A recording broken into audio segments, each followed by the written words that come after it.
At medyo sour taste yun sa aking bibig na sabihin kasi gusto ko syempre makita na mag-land sila Bakbakan na. bakbakan. But I think pa-prioritize pa rin dito yung Fredrin at Baxia. Ang siguro outlier dito yung Joy. I don't think na yung Echo ibibigay yung Joy basta-basta pero sila kasi nasa first pick. So baka magpaunahan yung mga teams dun sa Joy. Bakit nga ba napakalakas ng Joy ngayon? Actual question. Dahil parang yung ang tagal natin hindi nakita yung Joy. Then suddenly parang priority na ulit. Flex kasi pwede mo siyang i-jungle na ngayon. Dahil nga dun sa kanilang custom emblem, pwede mo siyang gawing XP. Pero I think mas gamit siya sa jungle. At walang hero na nakakababad sa mga objectives kapag may Joy na kalaban. Dahil yung ang sakit kasi ng electrifying beats and it does take a lot of practice, no? So yun yung mga micro-intensive talaga ng mga heroes dahil kung magkamali ka lang ng rhythm, ang laking dagok yun sa bawas na pwede mong mailagay. Pero patapos na ang ating first banning phase. Once again, it's red side for Blacklist International, blue side ang Echo. Makikita natin na may first pick ang Echo maya-maya lamang at Fredrin ay tatanggalin din ng Blacklist. Dalawa sa mga junglers na nabanggit natin kanina ay tatanggalin sa larong ito. So sino lang na natira if ever? Pili ko, knowing na naban na tong dalawa, iba yung kukuha niya. Wow, Valentina agad. Actually kasi di ba pag may ibang heroes na open, wala, Kaja, pero hindi na rin masyadong pino-prioritize sila Kaja, no? Not like before. Ito kasi kailangan mo ng combo with Kaja. Pero actually, pwede sila yung Blacklist, pwede sila mag-back siya ngayon. Tsaka Kaja, in fact. Or the Joy we mentioned. Tatlong heroes agad na top-notch at nasa taas ng mga tier list yan, panigurado. Personally, para sa akin, ang magandang kunin dito ng Blacklist si Joy dahil na-reflex nga nila yun. Very strong hero. Tapos pati yung Kaja para na-eliminate agad nila yung counter doon sa may Joy. Although nag-exist pa yung Franco, Kaja plus the Joy combo is very strong in the early stages. Tsaka ang laking dagdag din sa damage or magic damage, yung tinatanggal na magic defense ng isang Kaja. And ayun na nga, Kaja and Joy agad-agad na ipipick ng Blacklist International for their first 2 picks of the game. Sa tingin mo ay tournament Edward pick na ba to? Hindi pa. Yun yung magic nun Parang hindi ko pa nakikita si Sensui though na nag-joy. Pero yun yung beauty dun Nasa bagong team kasi siya. Pwedeng na-amplify palalo yung hero pool niya. Kasi hindi, gana yan. Gamitin mo yung Joy. So, lalo-lalo na flex yung Joy. So, hindi pa rin natin alam until magkaroon pa ng ibang heroes. And look at this. 2 physical damage dealers ilalock in ng Echo. That's a lot of physical damage burst na manggagaling sa Pakito. At pati na rin itong Bruno na sa tingin ko ay talagang umaangat ngayon sa gold lane meta. Parang ito na nga yung binaban pa minsan, yung makabagong 1-1 ng season na to. Napakalakas kasi no kanyang damage. And of course, kapag yung Joy ay pumunta dun sa may Bruno, kaya niyang i-eliminate kung sakali. Kailangan niya lang isang lockdown. Maybe yung Franco kukunin later on o kaya yung Cho. Mga choices para kay JP. Alam naman natin si JP, signature hero na niyan. At mukhang pinipigilan na agad nila maging malakas dito si Oheb. Kasi kung papansinin natin, itong Bruno, malakas siya sa lane. Tapos itong Pakito, anti-marksman talaga to. So, pinupuruan nila agad. Kumaga, ini-exert dito ng effort ng Echo. Okay, Oheb, hindi ka magkakaroon ng magandang laban. And alam naman kasi natin na si Oheb, historically speaking, pagka nabigyan ng magandang laning, ay talagang nagkakaroon ng napakaganda na late game performance. And hihintayin natin kung ganun pa rin ba ang performance ng Filipino sniper after a long rest from MPL Philippines. Ito na nga yung comeback, ang prinsipe, ika nga, ng Blacklist International. May halong giggle to, of course, kasi ang taga niya din inantay na makapaglaro. So talaga inaabangan natin kung ano yung gagamit niya na hero dito. Pero gusto ko lang sabihin, ang ganda first 3 mix ng parang healing potential ng Blacklist dito. Kasi usually, di ba, nasanay tayo sa kanila more on sustain, pero dito talagang gusto nila na kill after kill, having this Kaja and Kadita for their lineup. Pero maganda din yung ban nila dito, which is Kufra. Kasi ang tapat mo nga naman sa single target is yung pang AOE crowd control. Kailangan i-consider yung Cho o kaya Franco dito para sa side ng Echo. Unfortunately for Blacklist, isa lang yung mababan nila dun sa dalawang heroes na yun. At bakit ko tinake note yung 2 heroes na yun? First, Cho, JP Special, at pang-lockdown nga siya dun sa Joy. Pero even harder lockdown sa Joy is, traditionally speaking, yung Franco. Yun yung counter talaga dun sa may Joy. So, baka mas i-consider ng Blacklist na ibigay na lang yung Cho. Okay, sige JP, gamitin mo yan, but we ban the Franco. Yung wala kasi talagang takas kapag Franco o Kaja ang usapan. Pero mukhang mas okay sa kanila ang Franco. Depende na lang kung kukunin din dito. I'm not quite sure kung nakaka-cancel nga ba ng isang Mincitar Ultimate ang dashes ng isang Joy. Should be. Dapat kasi movement naman. Pero yun nga, meron kasing maliit na invulnerability vulnerable window, no? Yes. Sa crowd control ng isang Joy. Pero napakaliit lang nun. Kailangan talaga ng timing. Ito na ang second picking phase ng game number 1. Ano kayang idadagdag dito ng Blacklist International? Marksman na kaya ang kukunin nila? Oy, surprise pa din. Ayan. Kasi nga naman, nakafocus kasi sa heroes ni Oheb yung mga pinik ng Echo. So why not hindi muna natin ibibigay? So Baksha is very good para sa side ng Blacklist International. Meron pa silang added vision. Kasi for me, for Baksha kasi since mabilis siyang gumalaw, mas may liberty yung taga-vision nila na pumunta kahit saan. Franco, feeling ko pwedeng kunin. Although hindi natin pa masyadong nakikita. Parang hindi mo na-attribute typically yung Franco doon kay JP, pero alam natin malakas siya doon. And of course, yung Martis. Alam mo, iniisip ko dito para sa Blacklist, baka mag-Clint sila. Kasi kailangan nilang range versus the Bruno. Isa pa yun, no? Sumisikat na rin ang Clint ngayon sa gold lane dahil sa napakataas na crit damage and yung siege potential na napakabilis din mag-push. Let's see if it's going to be the Clint for the side of Blacklist International. Kung hindi ang Clint, may iba pa tayong pwedeng makita dito. They can be boring by carry. Carry Joy, di ba? Ay, sorry, carry Kaja na malakas sa burst. Irithel na typically ginagamit din pang teamfight kind of lineup. Kaso kasi hindi ko sure kung maganda ba yung Irithel versus Bruno. Traditionally, Bruno yung mas maganda sa lane na yun. Parang dalawang hit lang minsan pag full item ay umaaray na agad yung Irithel. So pag dumiretso pa siya, parang mas mahirap para sa kanya. So taking time, talagang kailangan pag-isipan yung sa may gold lane hero.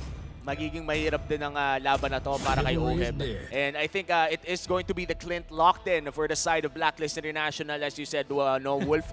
At least may panakas. Kung sakaling sapakin ng pakito, pwedeng isa lang ang makalusot, makapag-net agad palabas. Yun ang ating mga aabangan mamaya lamang. And that's a complete lineup.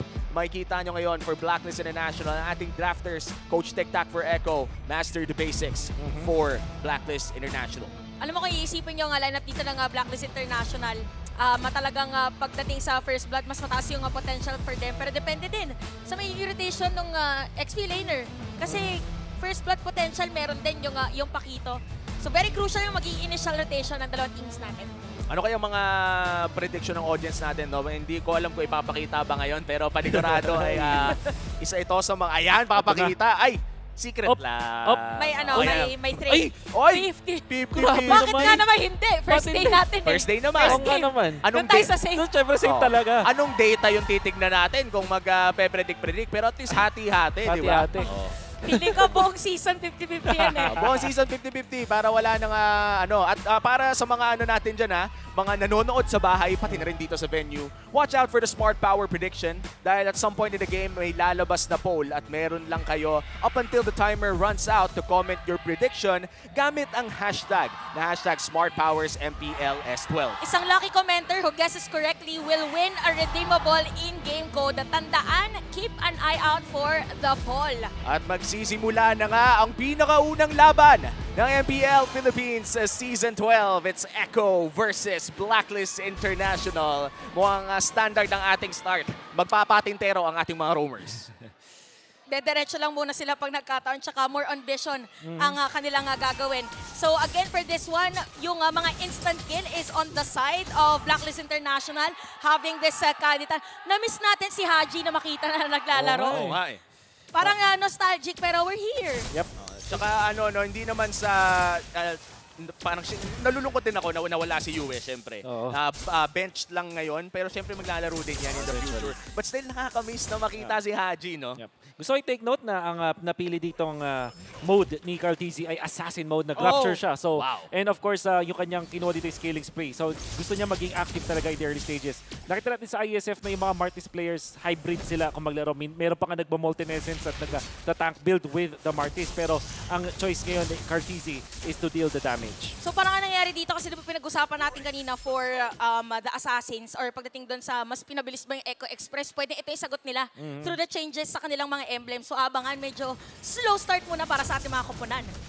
Sanji, 3/4 HP, hindi pa naman level 4 ang Valentina. Pero si Sensui ngayon ay tatangke ng mga konting bawas lamang. This is just the first turtle of the game. Pero hindi na lang pala just yan. Dahil sa mga recent updates ay napaka-importante na pala ng pinakaunang pagong ng laro na to. Kaya ito yung tunay na patintero. Ito yung tunay na mini-game dito sa Carteezy at Sensui. Pagalingan ng instincts. Speaking of instincts, nakapwesto ng ating mga players dito sa turtle objective. Si Sensui ay tatalon lang doon. Sanford merong hook Kakagatin ba? Pero merong suntok na gagawin doon. First blood. Pupunta agad kay Carteezy. At pwede pa diretsuhin. Dalawang decimate. Double kill agad. At yung turtle sa kanila pa mapupunta. At ito na nga ang katakot-takot na snowball potential ng isang Martis sa kamay pa ni Carl Teasy. Pero mukhang nakaganti naman ng isa ang Blacklist International with a pick-up on JP. This is still a win for Echo in the early game. Gusto ko i-bring up yung macro na nakita natin mula dun sa Echo. Hinawakan muna ni Carteezy at hindi niya dinamage yung turtle. Paagawan lang sila. Ang hinintay nila is magkaroon ng ultimate dun si Sanji nag level 4. Kung papansin mo, para silang mga superhero nung naglanding na may nahook doon si JP tapos may nahatak naman siya gamit yung kinope niyang ultimate mula doon kay Renny J. So biglang nawalan ng dalawang heroes. Ineffective para sa Blacklist kasi meron silang hard lockdown agad. So kudos dun sa pagpapa level 4 nila kay Sanji. And, Talagang inantay. Talagang Echo ngayon, no, lamang na agad ng 1.5k gold lead. At yung turtle ay isang minuto pa naman bago lumabas. Right now though, ang tingnan natin ay Blacklist International. Ano bang kailangan nilang hanapin dito? Dahil mukhang medyo nalugi sila sa Valentina pick in that early team fight. Alam mo, pagdating dito, kailangan lang nilang alagaan din si Oheb. Pero wait lang, Oh! meron na pagkakuha doon. Ito na yata inaantay, nabawi ng Blacklist International. Pero ang tagal bago namatay. Si Carteezy pa nga makakakuha ng kill. Pero may sabatay naman dito. Si Sensui, double kill for the Martis. Grabe na yung Martis. Ito na nga ang snowball na pinag-uusapan natin. 4-0 for the two-time world champion Wolf. Paano ba pigilan ang mga ganitong klaseng Martis? Kailangan nilang i-combo yung burst nila with Kaja. Although, di ba, sabi natin, maganda yung Kaja plus the Joy. Pero nung naging choice pa nila is the backshot, biglang wala silang early game burst damage. Hintay pa nila si Oheb. Eh, malayo din si Oheb, hindi sila makapag-burst. Oh, speaking of Oheb, parang delikado yata si Oheb din sa may top lane dahil merong tatlong players, pero tatlo din naman para side ng Blacklist International at aalis na lang muna ang taas ng disiplina ng ating dalawang koponan. Grabe yung gold lane duel na yun. Akala ko lamang na talaga si Benny Cutie pero nakaganti pa si Oheb. Tapos nag-flicker pa. Though that would be very crucial. Yep. Dahil magkakaroon tayo ng turtle fight at walang flicker ang Filipino sniper. Ang tanong dito is kung sasama, hindi sasama si Oheb sa team fight natin. So ngayon medyo tahimik lang muna ang pagkuha ng turtle. Nakapwesto ngayon, 4 na players ng Echo at hindi na rin yata i-contest ng Blacklist as Echo secures the second turtle. Nakikita natin yung value ng dalawang supports dito mula dun sa Echo. Specifically yung Franco. Dahil nagiging threat talaga siya. Kumunat siya. Nung mga unang fights na nakita natin na meron siyang madaming assist, 4 assists, nagkaroon siya ng enough na goal para kumunat siya at this point. Tapos, etong si Sanji, always a threat dahil nakopya niya yung ultimate ni Renny J. At gusto ko rin lang abangan dito no, kung ano nga ba ang maiaambag na damage ng isang Vengeance sa Joy. Mamaya lamang kapag bumanat-banat na ang Bruno o kahit ang Martis na rin. But right now, it's still Echo holding the lead. At mukhang hahawakan nila yon hanggang ma-shutdown dito si Carteezy. Ang tanong, hahayaan ba ng Echo yon dahil mukhang tuloy-tuloy lang ang Echo Express? Parang kung titignan mo yung galaw ng dalawang teams natin, nag-aabangan lang din talaga. Nagkataon for Echo, nakakasecure na sila ng kill. At saka yung emblem nga dito ni Carteezy. So with the movement of Blacklist International, alam mo na meron din silang gustong plano. Pero parang hindi pa ito yung perfect time for them. Inaantay pa nila. Pero si Oheb, biglang na-flicker. Ginagkat pa nga, Daddy JP with that Bloody Hunt. Ka naman unstoppable na. Carteezy at mukhang darating na rin dito mga players ng Blacklist International. Mapipilitan na lumayo na lang muna. Ultra fast na pagkakagat doon sa top lane. Man, grabe yun. Kinagat lang, tas sinaksak ng Martis. Ganun nakasakit si Carteezy, man. Yep. Rapture, tapos burst damage. Wala nang magawa dito yung Blacklist International to save Oheb. And kudos to JP. Maximum na range! Speaking of JP, another hook na naman. And Sanji, with parang lumiko, bigla yung lambat. Grabe yun Kakainin lang nakakita na nakokoman niya dito yung hook niya. But of course, yung interaction naman yun na mid-animation nung talon doon ni Sensui ay nahuli na siya. That's why naging funky lang yung itsura nung hook na yun. Pero yung commendable sa kanya sa may top lane kung saan yung pagka-flicker in niya kay Oheb na maximize niya yung maliit na range ng Bloody Hunt. So kung papansin mo, hindi talaga super point blank. Pero nahuli pa rin niya doon si Oheb. At kung titignan natin, no, lumobo ang gold lead na meron ng mga Orcas in this 7-minute game. Mag-6,000 na ang kalamangan ng Echo at nahihirapan na talaga ang Blacklist makahanap ng kanilang mga opportunities to burst down members coming in from Echo. In fact, hindi pa tayo nakakakita nung parang ulti na burst down talaga na 3 silang pumapasok. Oh, parang nauunahan kasi sila pagdating doon sa positioning. Probably inaantay. Kanina nakita nakita natin is MVP to. Pitong MVP pala yung naglalaro dito sa ating game. Pero teka lang, parang meron tayong conceal na nakita kamuntikan na. Konting amba lang muna para sa mga players. Pero makakatore ng isa dito ang Echo. Now, makokontrol talaga ng Echo ang mapa. Pero may ganti naman si Agent Zero doon sa may bandang ibaba. Makakuha ng isang tore ang Blacklist. That's their first objective of this game. At yung kailangan ng Blacklist International, at least makapag-create ng space dito si Edward para medyo makabawi dito si Oheb. And actually, itong si Haji. Important din as a mid laner, lalong-lalo na kapag kadita ka na maging source of damage na overwhelming, na pwede kang where's the mga heroes? Like for example, si Sanji, pati si Benny Cutie, ang dapat estado ng laro para sa kanila ay lagi silang takot kay Haji. But as it stands, dahil mas maganda yung vision ng Echo, hindi makahanap ng magandang diskarte si Haji. Ay, merong divine judgment na gagawin doon. Meron bang burst ang side ng Blacklist International? Hindi na lang muna dahil makakatakas pa nga dito. Edward is gonna be down. At ang sakit ng mga bola-bola coming in from the pole from Benny Cutie. And 7-2 ang ating score. Ang ganda ng engage, pero nagkaroon nata ng miscom sa Angulo Wolf. Hindi tumama yung full damage na inaabangan natin. At ang tumangkin nun is si Sanford, which is the Pakito. Maganda naman na nanalify nila yung XP lane. Pero nakita natin, not enough damage. May extra shields itong isang Pakito. At mukhang naka-Atinas na din ata siya. Hindi ko lang entirely sure, pero parang nakita natin yung kulay blue na bilog, which indicates na meron siyang Athena shield. So, hindi siya yung target na gusto mo kung gusto mo mang-burst ng heroes. And yun yung kailangan i-self-correct dito ng Blacklist International. Tsaka parang no moment na napansin natin for Blacklist International, somehow, yung kalaban kasi nila nagdikit-dikit bigla. So parang yung damage na nahati. Kasi wala talaga silang single target dito na hero. So kaya din pala nagkadya din and kadita yung lineup nila. So tingnan natin kung anong mangyayari dahil meron pa namang mas malalaking objective na pwedeng kuhanin. First Lord of the game is up na rin. Echo ang mauuna around that area. Pakiramdam kayo gigift na ng Blacklist International dahil madali naman tunawin ang level 1 Lord. But still, a Lord is a Lord at baka makakuha ng inhibitor turret ang Echo dito the moment that they're able to secure this. At libre na nga ata Wolf. This is the first Lord of the game going to Echo. Di nila kaya yung speed ni Cartesian. Of course, nalunguan pa ni Benny Cutie. Immediately, papunta sa may gitna yung Echo. Dahil kung papansinin natin, gusto nilang pabilisin yung pag-clear nila ng mapa. Look at the minion wave. Hindi makahanap ng pagfa-farman itong sila Oheb, itong si Haji. Lagi silang magkasama. Lagi silang nag-share ng mga resources, which is not that good. Ang pinaka nakakalabas lang sa kanila dito si Edward. At ang only reason is, Joy kasi siya. So, siya lang yung may karapatan. Parang ito yung mga scenario na hindi magandang kasabi ang hating kapatid. Mga gantong moment, hindi. Kailangan ko unahin yung sarili ko. Kaso yun yung pinaka-safe. Parang yun na rin lang ang choice ng Blacklist. Now, Echo with almost a 10k gold lead. Marching in. May Lord pa doon sa may bandang itaas. Ano kayang pwedeng gawin ng Blacklist dito para makadepensa? For Blacklist, mabilis na kasi yung clear na minion wave nila. So, probably ganun lang din naman yung gagawin. At pwede din nakuhanin muna si Sensui Lord palilikuin. Pero tinan natin, meron ba hook? Okay, medyo wala tatama doon. Pero sa may top lane natin, meron din conceal si Energy at successfully madedepensahan ito. Hila na sinasabi natin! Sakto, Oheb! Ay makakakuha ng kill. Ito na inaantay nilang pa isa-isa at makakadepensa pa nga. Torres sa top lane, unti-untiin ng Echo. Successfully masisira nila. At after nyan ay aalis na sila. One inhibitor down for Echo. Nakaisa naman ng Blacklist International, a crucial conceal play mula kay Rene J. But still, mission successful para sa Echo, makaisa ng inhibitor turret. Exactly. Dahil yung first Lord tapos nakakuha ka ng isang inhibitor turret, sobrang saya mo dun sa pangyayari na yun. And we can expect na yung Echo, i-control nila yung mapa afterwards. 80 seconds before the next Lord. At yung Lord na yun, meron na nung tinatawag na Turret Clash. Which is the least na namin nalaman. Palaban na siya. Palaban na siya. Yun yung pangalan? Oh, Turret Clash. Exactly. Wow. Ngayon ko lang din nalaman. Thank you so much sa Naggawa-gawa info. din lang ako ng pangalan. Sabi ko, Turret Blessing. Turret Blessing. Ito pala Turret Clash. Minsan nga talon lang eh. Talon. May talon na. Tumalon na. Tama. Ay, hindi. Yun yung si Lord. Yung ano. Ano yung pumuputok yung Tore? Anong pangalan? Divine something defense eh. Wow. Grabe ka talaga, idol.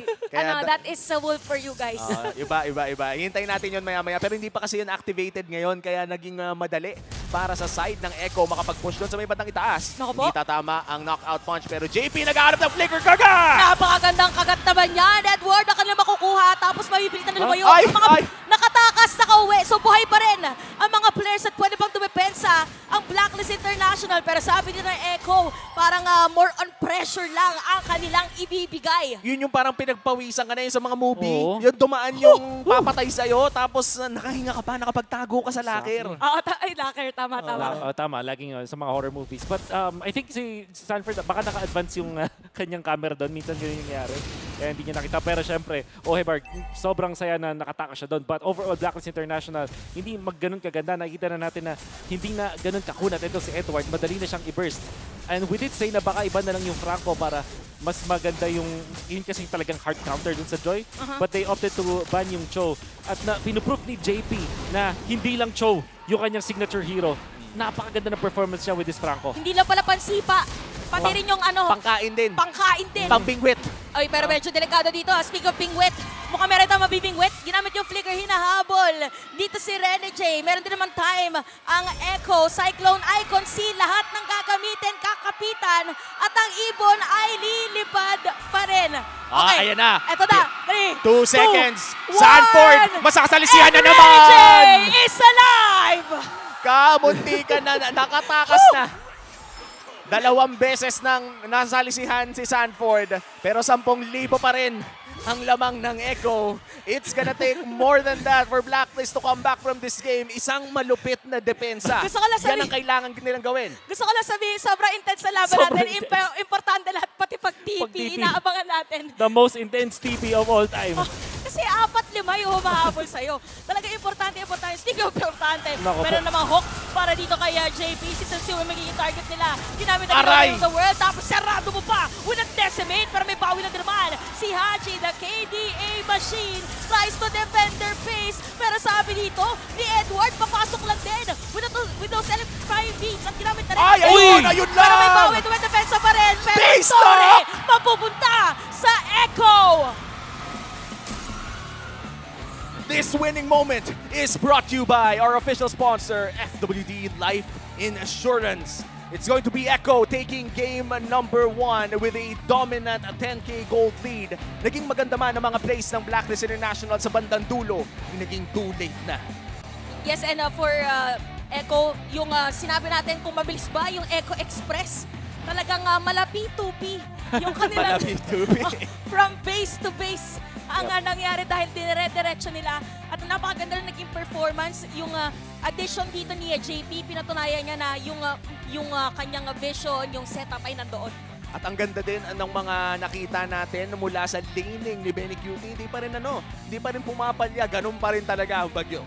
And to think na Bruno, second pick, technically speaking. So parang maisip mo naman na pwede nga naman yung plate na manalo dun sa lane. Pero hindi naman sa laning stage lang bumawi yung Echo. The thing is, inikutan din nila kung papansin mo, around 4 minutes, nandun agad yung 4 na membro ng Echo to really pressure itong si Oheb. At nagsimula ang lahat ng yun sa turtle fight, sa pinakaunang pagong na nakita natin kung saan nakapag-snowball si Carl Tizzy. Nabanggit mo nga din kanina, ang kanyang emblem na type ngayon ay Assassin. Yep. Which meant parang na-amplify pa yung mga snowball na pwedeng makuha ng Martis in the early game. Alam, probably kaya din siguro nag-assassin si Carl Tizzy kasi ang pinaka-goal nila is kailangan mag-snowball yung Martis. Kailangan pa rin sa turtle makakuha agad tayo ng kill. After nun, win. Pero parang high risk, high reward din if ever na baliktad yung nangyari at Blacklist yung nauna doon sa turtle. Nakakita na rin kasi tayo ng mga Martis na nalulugi naman ng maaga. Tapos ang nagiging problema, parang wala kang Martis, taga-retry, kumbaga taga-retry lang. Oh, exactly. Maganda na pinoint out niya na kasi yung Martis parang masasabi mong high risk, high reward sa ngayon.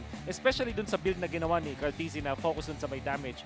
Kung hindi nag-pay off yun, hindi mapapaganda yung para side ng Echo. Pero buti na lang may kunting insurance pa rin naman itong Echo kasi naka-Franco pa rin sila. So kahit anong estado ng laban, kahit nahihirapan doon si Martis, no matter what happens, meron siyang at least 1 or 2 kills sa game. Dahil meron siyang may makaagat at may maagat. And they got more than that. At bukod pa doon kung mga Franco players natin dyan, panigurado nakakita na tayo ng mga hook na nagbago talaga ng takbo ng mga laro. Yun yung mga tinatawag nating miracle hook o yung mga walking win condition ang isang Franco dahil nga kahit luging-lugi ka na, ay talagang minsan makakakuha ka ng importanteng tao at yung pa ang magbibigay ng panalo sa'yo. But this time for Echo, hindi na umabot sa ganong klaseng sitwasyon dahil sila ang may hawak ng lamang all throughout the game. Nagsimula sa 2,000, natapos sa 10,000. At grabe, game 1 pa lang yon. This is a best of 3 series. Chantel, sa tingin mo ba abot ng 3 games to? 50-50 yung audience natin, bakit hindi? Bakit hindi? Ano nangyari Sila natin. doon? Pero ating himayin muna natin ang game number 1 kasama ating analyst, Wolf. Ikaw na muna. Madaming beses din natin na-mention yung pinaka-importanteng laban sa game na to, which first turtle fight. At nakakuha agad ng 2 kills doon si Cartesi, sabay kuha ng turtle, then snowballed off of that. Ang ating MVP ngayon ay syempre walang iba kundi etong si Cartesi. Inuna niya na mag-focus dun sa may damage, knowing full well na yung kanilang draft is Martis plus the Franco in the last part. Ang maganda palagi sa Echo, the way na nagda-draft sila, laging merong combo, laging nagme-make sense in the end. 2 heroes helping each other out. For example, nung meron silang Bruno plus the Franco, yun agad, meron ka agad nakikita may burst. But in the early stages, kung saan hindi pa malakas yung Bruno, aasa ka dito sa may Martis. At maganda ang pinakita dito ni Cartesi, going in for the damage build, pero when it comes to his items dun sa bandang late game, nag-focus siya ngayon sa defense para siya na yung taga-front first game so that Franco will not have that burden. Tingnan naman natin yung ibang mga parte ng laban na to, particularly doon sa first few minutes. And you can see that Echo going for the play dito sa may purple buff and blacklist.